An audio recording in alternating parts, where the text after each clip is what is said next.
호세아서 14장 1절부터 9절까지 말씀을 가지고 같이 하는 묵상 그리고 나눔의 시간을 갖겠습니다. 먼저 본문 말씀부터 같이 들어보겠습니다. 이스라엘아, 내 하나님 여호와께로 돌아오라. 내가 불의함으로 말미암아 엎드러졌느니라.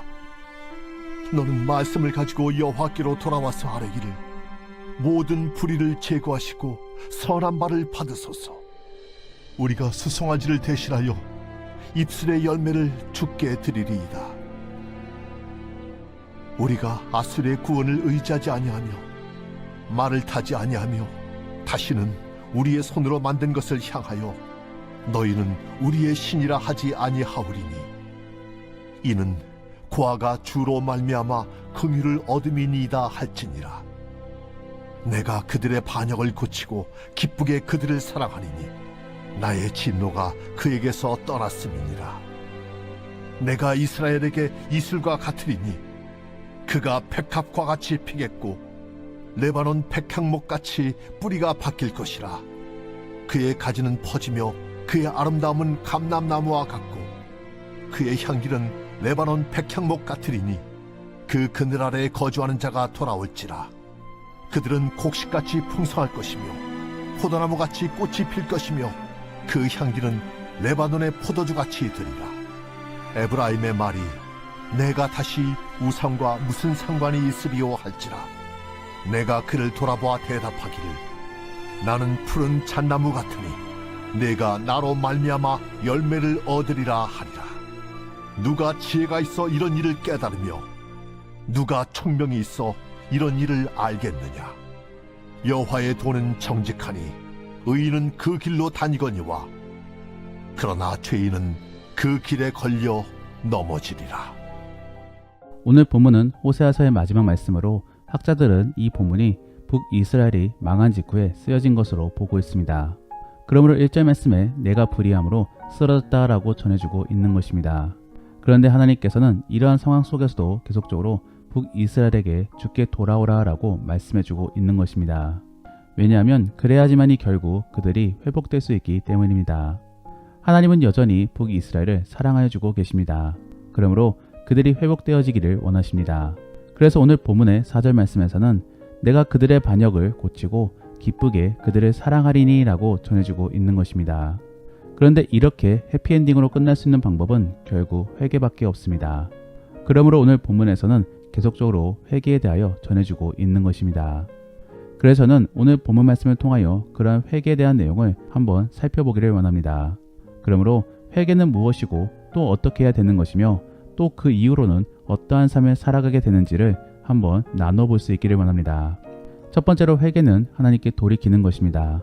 그러면서 지혜로운 자만이 가질 수 있는 것입니다. 그러므로 오늘 본문의 9절 말씀에서는 누가 지혜가 있어 이러한 일을 깨달을 것이며 또 누가 총명이 있어 이러한 일을 알겠느냐라고 전해주고 있는 것입니다. 그러면 회개함과 지혜는 어떠한 관계가 있는 것입니까? 성경에서의 지혜는 멀리 바라볼 수 있는 능력을 일컫습니다. 그러므로 IQ라고 보기보다 인사이트 혹은 통찰력이라고 보는 것이 옳습니다. 그러면 지혜를 갖게 되면 결국 어떻게 되는 것입니까? 바라보는 시야가 넓어져 멀리까지도 바라볼 수 있게 되는 것입니다. 그러므로 상황 파악과 함께 앞일까지도 고민하게 되는 것입니다. 그런데 정말로 그러한 지혜를 갖추게 되면 결국 주를 응시할 수밖에 없습니다. 왜냐하면 이 세상의 질서를 이해하면서 창조주를 떠올릴 수밖에 없기 때문입니다. 그러므로 그 주를 탐구하면서 결국 그 주님께로 매달릴 수밖에 없는 것입니다. 그런데 그렇게 계속적으로 주께 나아가게 되면은 결국 우리는 우리의 연약한 모습을 발견할 수밖에 없는 것입니다. 그러므로 지혜가 있는 자는 결국 회개를 할 수밖에 없는 것입니다. 마찬가지로 오늘 본문 안에서도 지혜 있는 자가 현 상황을 바라보면 결국 무엇을 떠올리게 되겠습니까? 먼저는 왜 우리나라가 이렇게 망하게 되었을까를 생각해보게 될 것이며 또 그러면서 그 원인이 하나님과 자신들의 잘못을 떠올릴 수밖에 없게 되는 것입니다. 그러므로 결국 회개를 할 수밖에 없는 것이지요. 저는 잠언서 말씀을 읽어볼 때마다 항상 지혜를 논하며 하나님을 이야기하는 것이 불만이었습니다. 왜 이렇게 관계도 없는 것을 말하냐고 말인 것이지요. 하지만 나이가 먹고 생각이 깊어지다 보니 결국 그러한 것이 아니었습니다. 결국 지혜의 최종장 그리고 끝판왕은 하나님이었습니다. 즉 지혜를 가지고 끝까지 생각하게 되면은 결국 도달하게 되는 곳이 바로 하나님입니다. 그러므로 하나님을 경외하는 것이 지혜의 근본이다 라는 말은 맞는 것입니다. 사랑하는 성도 여러분, 회개는 믿음을 갖게 되면서 그리고 주와 가까워지게 되면서 당연히 갖는 모습입니다. 그런데 또 한편으로는 그렇게 믿음이 주와 가까워지는 사람이 바로 지혜로운 사람인 것입니다. 왜냐하면 사후세계까지도 고려하면서 미래를 대비하고 있으니 당연히 지혜로운 사람인 것입니다. 그러므로 주를 만나 회개하면서 지혜로운 모습을 나타내 보일 수 있기를 바랍니다. 그리고 그러함으로 결국 주가 주시는 평안도 맛볼 수 있기를 바랍니다. 두 번째로 회개는 하나님께 돌이키는 것인데 말로만 고백하는 것이 아니라 삶의 방향을 주님께로 맞추는 것을 의미합니다. 우리가 2절과 3절 말씀을 살펴보면은 먼저 2절 말씀에 전형적인 회개의 모습을 보여주고 있습니다. 그래서 하나님께 우리의 잘못을 아뢰는 것입니다. 그런데 단순히 잘못만 아뢰는 것이 아니라 앞으로 우리가 어떻게 살아가야 될 것인지를 고백하는 것이 바로 회개인 것입니다. 그러므로 3절 말씀에 앞으로 아수르를 의지하지 않고 또 군사력을 의지하지 않으며 마지막으로 우상을 숭배하지 않겠다라고 결단하고 있는 것입니다. 우리는 회개에 대하여 바르게 이해해야 됩니다. 회개는 단순히 과거의 잘못만을 반성하는 것이 아닙니다. 그러면 징계로서 모든 것을 다 바로잡을 수 있습니다. 하지만 죄는 순간적인 잘못이 아닌 계속적인 악한 방향을 의미하고 있는 것입니다. 그러면서 그 안에서 잘못이 일어나고 있는 것입니다. 그렇기 때문에 4절 말씀에서는 죄에 대하여 고친다라는 표현을 사용하고 있는 것입니다. 즉, 죄를 병으로 치부하고 있는 것입니다. 죄는 곧바로 바로잡을 수 있는 것이 아닙니다. 원인부터 제거해야 되는 것입니다. 그렇기 때문에 본문에서는 죄에 대하여 병으로 규정하면서 고쳐야 됨을 말씀해주고 있는 것입니다. 그러면 죄는 어떻게 함으로 고침받을 수 있습니까? 먼저는 거듭나야 되는 것입니다. 그리고 그 거듭남 속에 성령의 인도함을 받아 주의 말씀에 순종해야 되는 것입니다. 더불어 하나님만이 의지가 있다고 하여서 고쳐지는 것도 아닙니다. 나도 의지가 있어야 되는 것입니다. 그렇기 때문에 하나님과 협력하여서 죄를 고쳐나가야 되는 것입니다. 그러한 부분 속에 우리는 회개 속에서 우리의 의지를 나타내야 되는 것입니다. 다시 한 번 더 2절과 3절 말씀을 읽어보십시오. 여기에서는 자발적으로 고백하고 있습니다. 더불어 8절 말씀에서도 이렇게 자발적으로 고백하고 있습니다. 그래서 에브라임의 말이 내가 다시 우상과 무슨 상관이요? 라고 전하고 있는 것입니다. 이게 무슨 말이겠습니까? 지금껏 최고로 모셨던 우상을 다 버리고 이제는 주만 바라보겠다라는 그러한 스스로의 고백인 것입니다. 이것이 바로 진정한 회개인 것이지요. 결국 회개하는 자는 변화가 있어야 되는 것입니다. 그저 말로만 고백하고 아무런 변화가 없다라고 한다면은 결국 거짓 고백을 하는 것입니다. 그러므로 우리는 진정한 회개를 하고 있는지를 생각해 봐야 되는 것입니다. 사실 성령을 받았고 진정한 그리스도인은 회개하는 자입니다. 이것은 누구 하나도 예외가 없습니다. 그런데 오늘날의 기독교인들은 그러한 변화를 갖지 않고 오로지 말로만 회개합니다. 그렇다 보니 결국 교회가 약해지는 것이고 세상에 선한 영향력을 못 미치는 것입니다. 이제 우리는 제대로 회개해야 됩니다. 그러면 어떻게 해야지 우리는 제대로 된 회개를 할 수 있습니까? 먼저는 하나님 앞에 나아가야 되는 것인데 그러하기 위하여 우리는 말씀을 가까이 해야 되는 것입니다. 그렇기 때문에 오늘 본문의 2절 말씀에서는 너는 말씀을 가지고 여호와께 나아가 아뢰라 라고 전해주고 있는 것입니다. 말씀 속에서 우리는 주의 울림을 들어야 되는 것이고 그러면서 우리는 주가 주시는 감동에 따라 기도해야 되는 것입니다.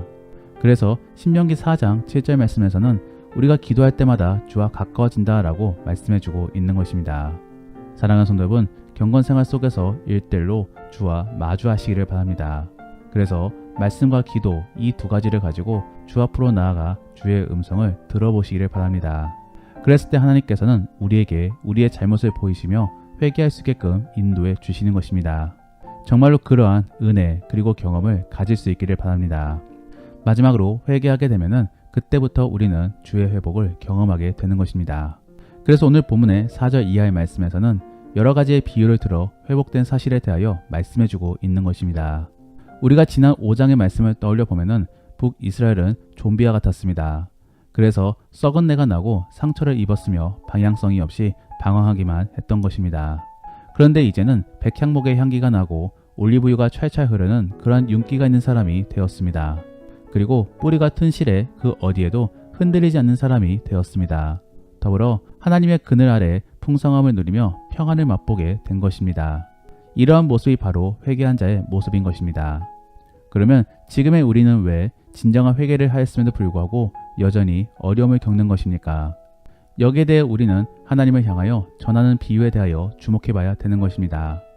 5절 이하의 말씀에서는 하나님에 대해 두 가지의 비유를 전해주고 있는데 그 중 하나는 5절 말씀의 이슬인 것이며 7절과 8절 말씀에서는 푸른 잣나무의 그늘인 것입니다.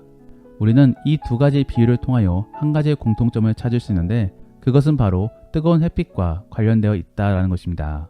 그래서 나무 그늘의 경우는 요나서 말씀에 뜨거운 햇빛을 막아주는 넝쿨과 또 출애굽기 말씀에 구름 기둥을 떠올릴 수 있습니다. 그리고 이슬의 경우는 뜨거운 햇빛 아래에 살아가는 식물들에게 담비와 같은 존재가 되어주는 그러한 물로서 떠올릴 수 있습니다. 결국 하나님께서는 그러한 어려움들을 인정하시며 또 구제해 주신다라는 것입니다.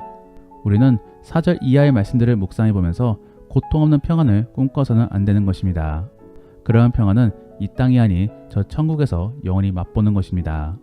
이 땅 안에서는 뜨거운 햇빛이 있으며 우리는 주를 의지함으로 그러한 어려움을 이겨내야 되는 것입니다. 다만 주를 의지한다라고 한다면은 우리는 능히 주 안에서 평안을 맛볼 수 있을 것입니다. 하나님께서는 계속적으로 주의 백성들에게 광야로 나아갈 것을 권하였습니다. 그러므로 이스라엘은 계속적으로 유목민의 전통을 가졌던 것이고 또 모세나 엘리야 그리고 세례요한 등 더불어 예수님까지도 광야를 경험했던 것입니다. 그 안에서 하나님을 의지함으로 어려움을 이겨냈던 것입니다. 우리의 신앙생활도 그렇습니다. 단순히 예수님만 믿기만 하면은 그리고 회개만 하면은 모든 것이 일사천리로 끝나는 것이 아닙니다. 이제 구원을 얻을 수 있는 방법을 찾은 것에 불과합니다. 이제는 그 주님과 동행함으로 주가 주시는 구원을 맛봐야 되는 것입니다. 저는 구원이란 단어도 생각해보면 왜 하필 이러한 단어를 사용했을까를 생각해봅니다. 차라리 구원보다도 고통이 없는 행복을 주신다라고 말하였더라면 더 좋았을 텐데 말입니다. 사실 구원 안에는 먼저 어려움이 수반돼야 성립될 수 있는 것입니다. 그러므로 현실적으로 하나님께서는 그러한 어려움을 인정하고 계신다라고 볼 수밖에 없는 것입니다. 그리고 실제로 이 세상은 죄로 오염되어 고통을 받을 수밖에 없습니다. 더불어 우리는 성화를 통하여 주의 시련 및 훈련을 받기도 합니다. 결국 하나님께서는 우리 안에 어려움을 허락하십니다. 그리고 도리어 구원을 통하여 어려움을 벗어나게 도와주시는 것이며 또 천국을 통하여 완전한 행복을 주실 수 있음을 말씀해주고 있는 것입니다. 이처럼 하나님께서는 대단히 현실적이십니다. 이제 우리는 그러한 하나님을 믿음으로 온전히 회개하여 주가 주시는 구원 및 평안을 맛봐야 되는 것입니다. 정말로 그러한 복된 그리스도인이 될 수 있기를 바랍니다. 말씀을 정리합니다. 오늘은 회개에 대한 전반적인 것을 함께 살펴보았습니다. 회개는 하나님께 돌이키는 것으로 결국 지혜로운 사람만이 행할 수 있는 것입니다. 그리고 회개는 주께로 나아가야지만이 행할 수 있는 것으로 우리는 말씀과 기도 속에서 주님과 1대1로 마주해야 되는 것입니다. 그리고 회개는 입술로만 고백하는 것이 아니라 내 삶의 방향이 바뀌기를 결단해야 되는 것입니다. 그리고 그러함에 있어 우리는 주와 협력함으로 함께 삶의 방향을 바꿔야 되는 것입니다. 마지막으로 회개는 주님과의 만남 속에서 나오는 당연한 현상임과 동시에 결국 주의 구원을 맛볼 수 있는 열쇠입니다. 그러므로 우리는 회개 속에서 주의 구원을 기대해 봐야 되는 것입니다. 정말로 그러한 진정한 회개 속에서 주가 주시는 평안을 맛볼 수 있기를 원합니다. 그러면 오늘 들은 이야기를 생각해 보시며 다시 한 번 더 오늘 본문의 말씀을 들어보시겠습니다. 이스라엘아, 내 하나님 여호와께로 돌아오라. 내가 불의함으로 말미암아 엎드러졌느니라. 너는 말씀을 가지고 여호와께로 돌아와서 아뢰기를 모든 불의를 제거하시고 선한 발을 받으소서. 우리가 수송아지를 대신하여 입술의 열매를 주께 드리리이다. 우리가 아수르의 구원을 의지하지 아니하며 말을 타지 아니하며 다시는 우리의 손으로 만든 것을 향하여 너희는 우리의 신이라 하지 아니하오리니 이는 고아가 주로 말미암아 긍휼을 얻음이니이다 할지니라. 내가 그들의 반역을 고치고 기쁘게 그들을 사랑하리니 나의 진노가 그에게서 떠났음이니라. 내가 이스라엘에게 이슬과 같으리니 그가 백합과 같이 피겠고 레바논 백향목같이 뿌리가 바뀔 것이라. 그의 가지는 퍼지며 그의 아름다움은 감람나무와 같고 그의 향기는 레바논 백향목 같으리니 그 그늘 아래에 거주하는 자가 돌아올지라. 그들은 곡식같이 풍성할 것이며 포도나무같이 꽃이 필 것이며 그 향기는 레바논의 포도주같이 되리라. 에브라임의 말이 내가 다시 우상과 무슨 상관이 있으리요 할지라. 내가 그를 돌아보아 대답하기를 나는 푸른 잣나무 같으니 내가 나로 말미암아 열매를 얻으리라 하리라. 누가 지혜가 있어 이런 일을 깨달으며 누가 총명이 있어 이런 일을 알겠느냐. 여호와의 도는 정직하니 의인은 그 길로 다니거니와 그러나 죄인은 그 길에 걸려 넘어지리라. 우리가 오늘 말씀을 통해 실천해보기 원하는 생활 숙제는 잠시 모든 소통을 끊어버리고 조용한 장소 및 시간 속에서 주님과 마주해 보시기를 바랍니다. 그래서 말씀을 떠올려보며 주가 주시는 감동에 따라 기도해 보시기를 바랍니다. 더불어 오늘 들은 말씀을 가지고 믿음의 나눔이나 가정 예배를 드릴 때 나누기 원하는 것은 내가 고통받는 이유에 대하여 한번 나누어 보시기를 바랍니다. 처음에는 환경 그리고 사람 탓도 해보겠지만서도 조금 더 근원적인 것으로 한번 생각해 보시기를 바랍니다. 그래서 내가 무엇 때문에 이렇게 어려움을 겪고 있는지를 한번 나누어 보시기를 바랍니다. 우리가 오늘 말씀을 통해 함께 기도하기 원하는 것은 하나님 주의 은혜를 기억하며 주께로 나아갈 수 있게 도와주옵소서. 정말로 우리에게 지혜를 주심으로 주께 나아갈 수 있는 방법을 찾을 수 있게 도와주옵소서. 그리고 정말로 회개할 수 있기를 원합니다. 입술로만 고백하는 것이 아니라 정말로 삶의 방향이 바뀌므로 주가 원하시는 삶을 살아갈 수 있게 도와달라고 함께 기도하겠습니다. 그러면 이제 오늘 본문 말씀을 가지고 치열하게 하루를 살아갈 수 있기를 바랍니다.